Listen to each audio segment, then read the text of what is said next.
Welcome. This is the How to Love Being Married podcast with Paul and Shelley Seeker. Hope you're all doing fantastic. Hope you're having a great week. And despite all the chaos in the world right now, hope you're smiling, having a great time, and keeping your mental health a little bit mental, unmental. What's the word I'm thinking? Stable.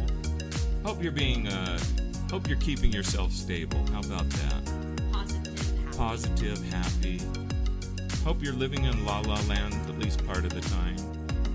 Hope you're just doing fantastic. I think I said that already, but anyway, that sounds like a good word. Today we are going to be talking about how to feel closer to your spouse. We have been married 33 years next month on the 12th. Mm-hmm. So 33 years, and I attribute that to you because you're perfect. Whatever. That's what's kept me married so long. No matter what your wife says, she is perfect. Which you are. That's good advice. You are perfect. That is good advice. So we are going to be talking about this topic, and I think our kids have been asking about this one too. How to feel closer to your spouse, and we think it's an important topic and one that we all need to work on. Nobody that has a solid, stable marriage has gotten past just not trying. You got to keep trying. Got to keep trying every day, right? Mm-hmm.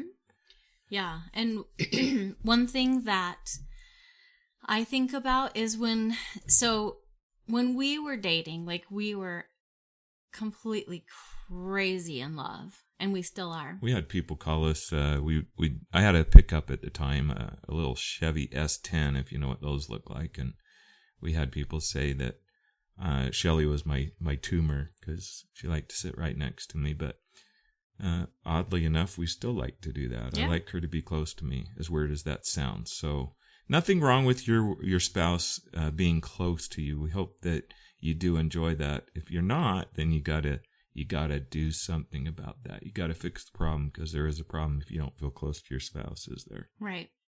But I remember before we got married, and I don't remember who said this to us. It could have been your grandpa. I don't know. But someone said to us, you think you love each other now. You just wait until you've been married for, so many years. And I remember thinking, well, that might be the case for you. But Paul and I, we really love each other. We can't love each other any more than that. Yeah, we already love each other so much that there's no way you could love each other more. And boy, were we wrong, because as you go through life together, your love should grow. It should, and if it's not, then you wait and see what you can do to change that, because there's no reason that shouldn't be getting better and better as the years go on. Yeah, as you go through life together, as you go through the ups and the downs, you should be working together and growing closer to each other.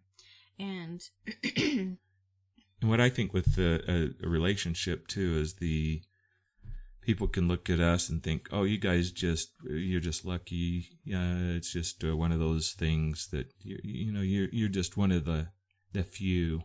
But I tell you, I truly believe this, that if you put your heart and soul into your marriage, that you can be happy. There's no reason that every marriage can't be happy, and it's all about working together. And unfortunately, sometimes one or the other may not want to try, and that makes it really difficult. But start with yourself. I think you got to start with yourself. You can't point the finger at your spouse, because sometimes you can go, "Oh, my spouse is such an idiot. They're just not nice to me." And it maybe they're 90% of the problem. But if you're serving them and doing good to them, you can grow closer to each other over time. Right. And I think that, with a marriage, you need to take it really seriously, because it is a promise. When you get married, you promise each other and you promise God that you will be faithful to your spouse and that they will be your one and only. And so it's a really big commitment and promise that we make, and I think that it's something that we need to take seriously. And I know that I've heard the little saying that your marriage is like a triangle with you and your husband or you and your spouse at the bottom, 2 corners, and God at the top corner. And as you grow closer to each other, you should grow closer to God. Yep. And whatever your religion is, if you put God into your religion or into your marriage, it's going to be so much better. You include God in your marriage and things will be better. I truly believe that. I know that for a fact in our marriage, actually. So Absolutely. It really is true.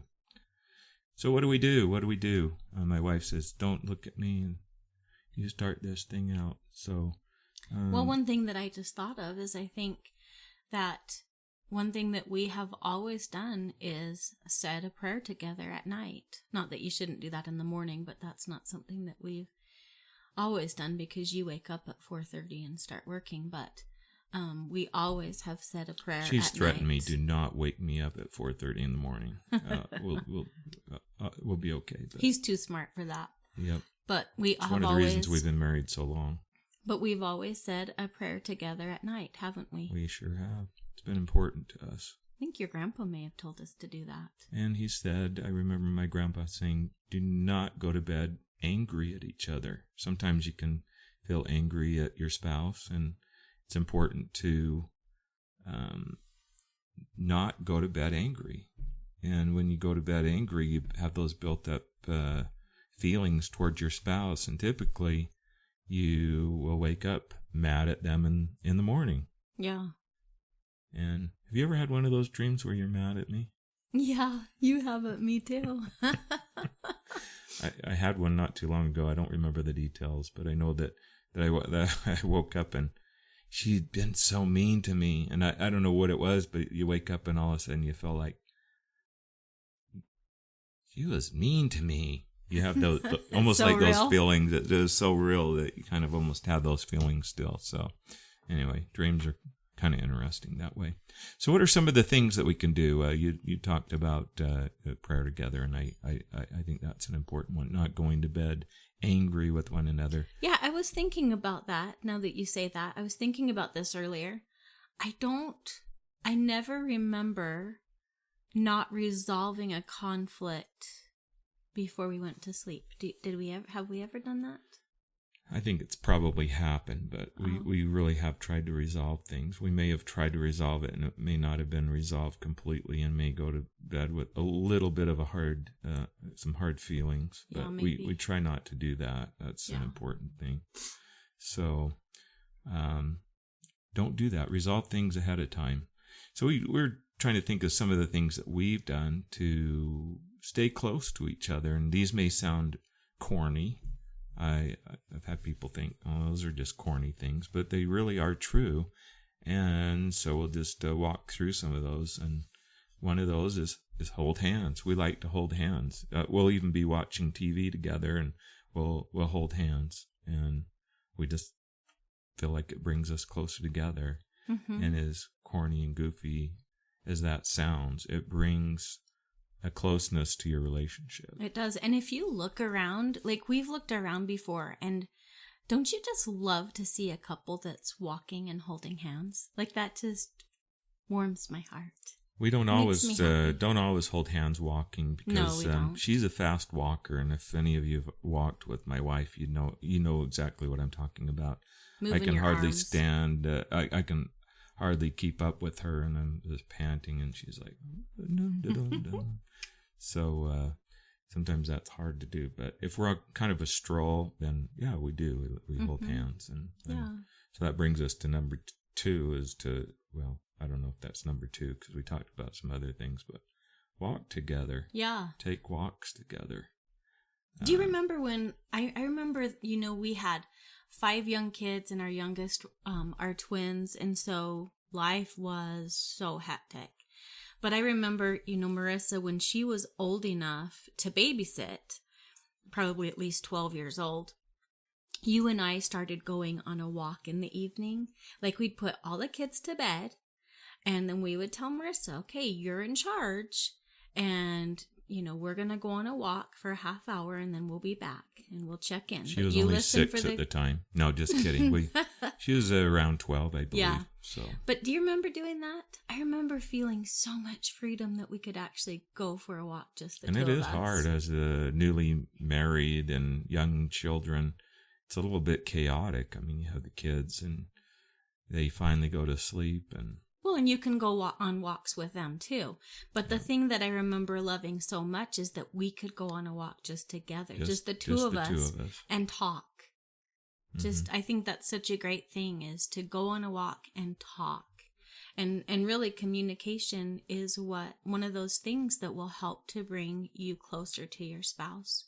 To talk about your day, talk about what's going on, and listen to the other one. I'm not always as good at listening. Oh, you are. You do listen. I'm a big talker to you, but to communicate, to talk, and to listen.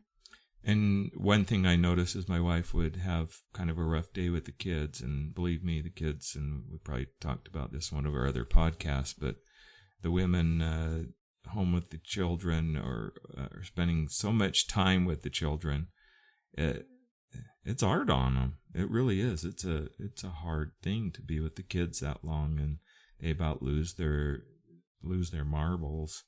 So I know it was helpful to you to say, hey, I'll take the kids, mm-hmm. and to spend time with the kids and take care of the kids. Mm-hmm. And on the flip side of that, I think, and maybe we talked about this, but I know when my dad was working really long hours and my mom would just about had it. And then my dad would get home and say, guess what the kids did? They did this and this and this.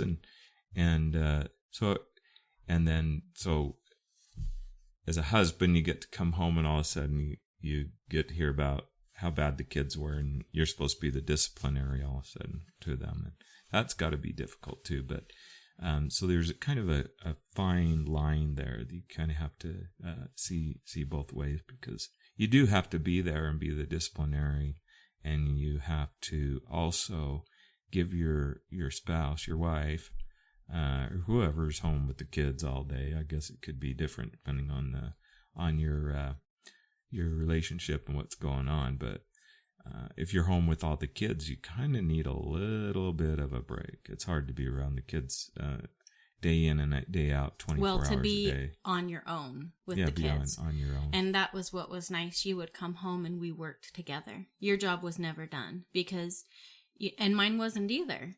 But you came home from work and you dug in and you helped me and we spent time together on the weekends, and those are things that bring you closer together in your marriage too. Working together. So work together, communicate. Communication is such an important one, and I know that was in one of our first podcasts, communication, but spend time communicating. That will help you feel closer to your spouse, for sure. Be patient with one another. It's easy to lose your patience with each other, and maybe you have some stresses in your life, whether it be your job or maybe the kids or whatever it is, or maybe other things that are going on, health issues, or it could be even this pandemic right now can be very stressful.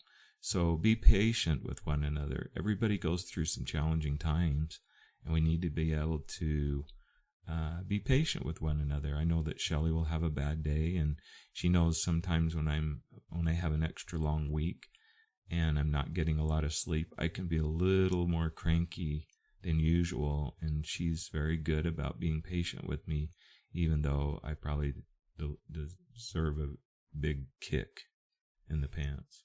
I think that's just normal for everybody, but yeah, I think I think there's that. You know, when we were first married, so just one other thing that's really important in staying close to your spouse, and remembering that your spouse is number one, that spouse relationship is the number one relationship that you need to be working on always. Now, when we first got married, I had this little job at the mall, a little retail store. And I remember... I think you're making like $2.20. Yeah, probably. Something like that at the time. Probably. And Anyway, so what was interesting to me, we had just barely gotten married, and there were these young kids, but they were adults. They were married too, not to each other, but I remember this one man in particular. He was probably in his early 20s. And there was a girl that worked there. She was also probably in her early 20s. And I remember that the two of them were really good friends. And they would say, hey, let's take our lunch at the same time. So they would take their lunch at the same time. And then they would go down to the food court and get food and have lunch together. And they just palled around. And I remember thinking, that does not look right. Like, that is not the right way to be doing things. Like, that's not okay. And I remember talking to you about it. And, that really is something that you need to be careful of. You do not want to foster close relationships with people of the opposite sex. It is not appropriate when you're married to be going to lunch with someone of the opposite sex. It is. And I've seen the same kind of thing. People taking walks. It's just, we're just going on a walk.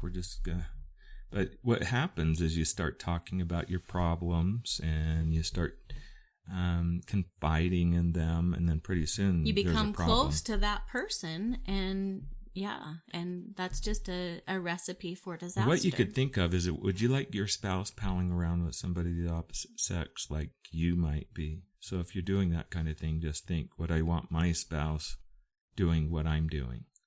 And if the answer is no, then you probably shouldn't be doing it. And it's really about anything. If you think, would I be okay if my spouse were doing what I'm doing now? Then you probably shouldn't do that. And you hit something right on. I mean, Paul has these marriage rules that he put together, and I think they're inspired, really. But one of those rules is talk about your spouse as if they are right there in the room. And so no matter who you're with, and that's what Paul was saying, if you're going to lunch with someone of the opposite sex, or, on a walk during your lunch hour, chances are personal things might be coming up, and you might start talking about your spouse. When you have those challenging days, when you're mad at your spouse, maybe you had a little fight that morning, and then you go out to the food court with some hottie at work and start confiding in between one another.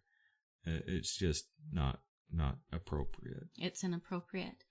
But so there's that. But also, even with your family, like, you should talk about your spouse as if they are in the room with you. I have, Paul really is just such a great husband. I mean, you're perfect, really. Yeah, right. But you know what? I have never talked about you in a bad way. I don't have anything bad to say, but just that is so important, to talk positive about your spouse. Be positive about them.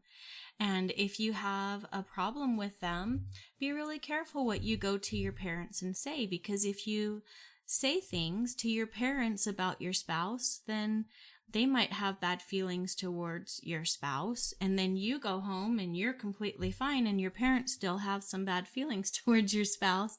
It's just best to work things through. Work things out. Talk about it together. Now, we understand that sometimes marriages don't work. I mean, we do have a daughter who went through a divorce. She went through a really dark time, and she had nobody else to talk to but us. And I would never want my kids to be on their own. We wanted them to work it out. We did, but at the same time, I would never leave my child to go through that by themselves either. So there are some times where you as a parent have listened, but you need to guide your children to try and work things out together. And we've told our kids that. We said, talk it out, talk it over, work it out.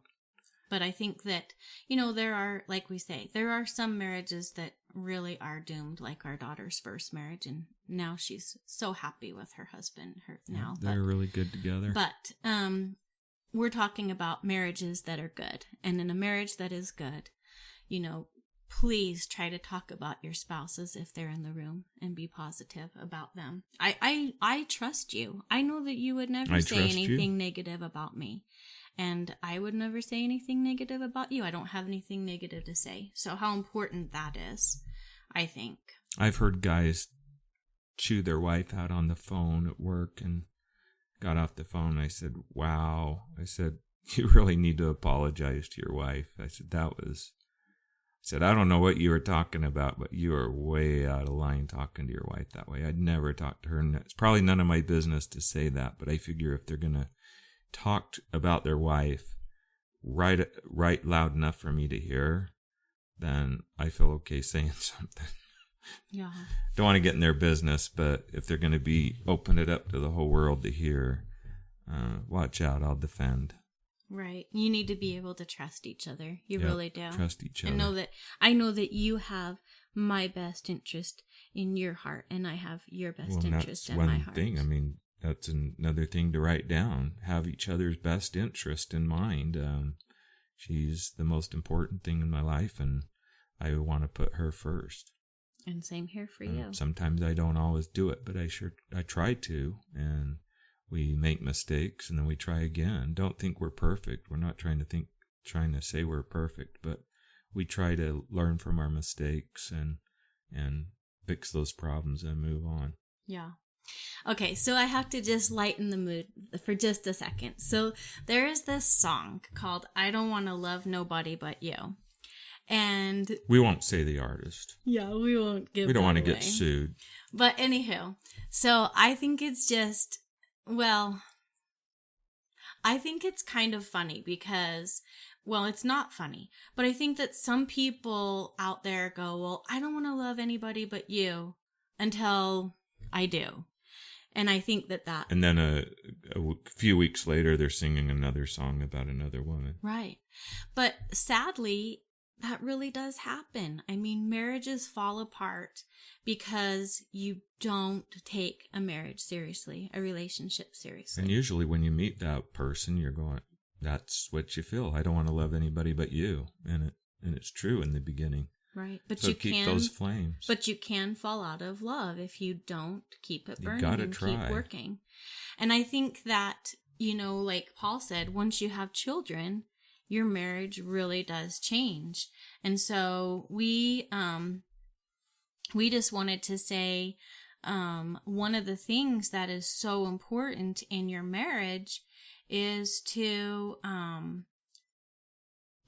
make time for intimacy. We don't need to go into detail, but it's really... Yeah, that's something we don't sit and talk about, and that's one of the things we've decided not to do. That's a personal thing that shouldn't be shared with everybody. And I'll hear guys talk openly about intimacy with their spouse at work, and it's like, really? That's something that you keep between you and your spouse. You don't share those things with everybody. Those are private things. Keep them between the two of you. But the fact of the matter is, that's important. A really important part of your marriage. Make time. Don't let anything get in the way of that. Yeah. And when you have children, it just makes it so much harder to find time for that. And you might be so tired and so exhausted. I remember feeling like it was almost like one more thing on my checklist. I was so exhausted with 5 little kids. And I always had the energy. But it's still so important. Yeah, it because is. It just is. Everyone knows that's really important. Make sure you take time for that. And not only that, but communicate about it. Yeah, what's good for you isn't necessarily good for your spouse. So share what brings you closer together and work on those things. You don't need to talk to everybody else about it, but talk to each other about it. Definitely. So... And then don't let hobbies, friends, sports, or anything else come between you. Before your spouse. Yeah, don't. Sports are not a big thing right now, but most guys really like sports. They'd rather do sports than almost anything. And you can't let those things come before your wife. You got to put your spouse first. Right. So if you're whatever you're putting your time into, that's going to be your priority. And hopefully your spouse is your number one priority. Yep. In our religion, we believe that if you're married in the temple and sealed and you keep those covenants, that's an eternal relationship.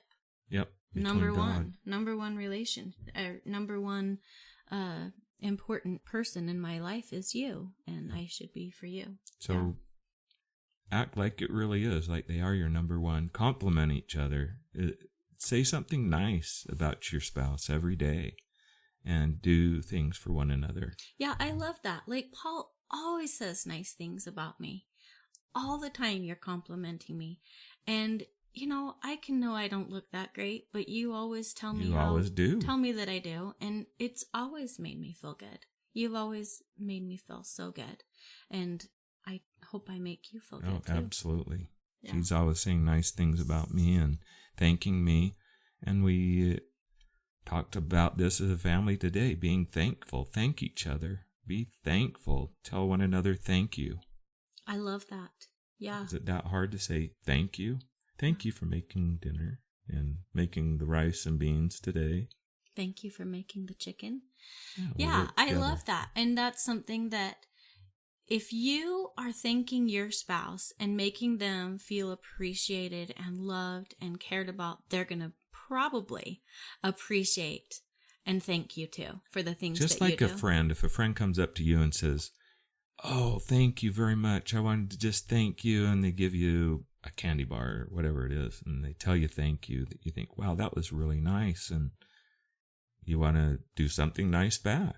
It's reciprocating. And same in a marriage. If you do something nice, your spouse is going to want to do something nice to you. But if you never do anything nice, they're going to have a hard time mustering up enough energy to do something nice again, because it's a one-way road. Yeah. And those one-way roads get really lonely at some point and old. So make sure you're appreciating and doing things for your spouse. One thing that we just didn't do, we didn't ever have money to go on vacations alone. And we also, this is just us, but we also just really liked vacationing with our kids. And so that's what we did. We took our kids on our vacations. However, as our kids have grown up and they're adults, we've gone on a couple of vacations, just the two of us, and we've had the absolute time of our lives. It really haven't has. we? We're looking forward to doing that again. Once this pandemic is over, yeah. Or maybe we'll have to go somewhere. Yeah. I hear the hotels are pretty empty. Oh, and the planes. And the planes. And I was thinking about this today. I thought about my parents, and I've already brought up the fact that my mom has passed away, but my parents, they did go on a lot of vacations together. They practically got to travel the world together. And that is one of the things that my dad now brings up, is how much that they just had the time of their lives really traveling. Meant a lot to your dad to have those. I think that was vacations. I think that was probably his most favorite thing, was spending vacation time with my mom. And so I think there's, of course, you shouldn't go into debt to do that, but you can do some affordable vacationing too. Absolutely. So. Yeah. Yeah. Well, those are just some of the things to feel closer to your spouse. I know there's a lot of other things, but I hope you can take some of these things, work on them, and maybe take one at a time. Sometimes it can feel like overload. And I've talked to people in the past and they say, "Oh, that's so challenging. I don't think I can do that." And it seems overwhelming. Well, take one of those things. Maybe hold hands. Maybe this week you're going to just say, "I'm going to hold hands with my spouse." We're going to start there. And then maybe say something nice each day, or do something nice for your spouse. Make it something that becomes a habit. I think somebody said it's 3 weeks and it's a habit, or something to that effect. But as we do those things, they become a habit. It becomes who you are, and it's not so hard. It just becomes second nature to you. So work on those things, and we hope the things that we've shared with you today will help you feel closer to your spouse. Anything else? Well, I would say maybe this week, if you're not already, pray together each night. Yep, pray together. And not only pray together, but in your own prayers, pray for your spouse. That's Pray a really good one. Pray to love your spouse. Pray to have a greater love for your spouse. If you're struggling with loving your spouse, pray to ask Heavenly Father help you to see them and love them in a Christ-like way and be able to see them as Christ does. That your heart can be filled with more love for your spouse. And yep, it helps. Yeah. It certainly does. So anyway, we hope you have a fantastic week, and we look forward to another topic next week. We don't know what that is yet. It's a secret even to us. So we'll talk to you next week. We'll figure it out. And in the meantime, we hope you all love Being married.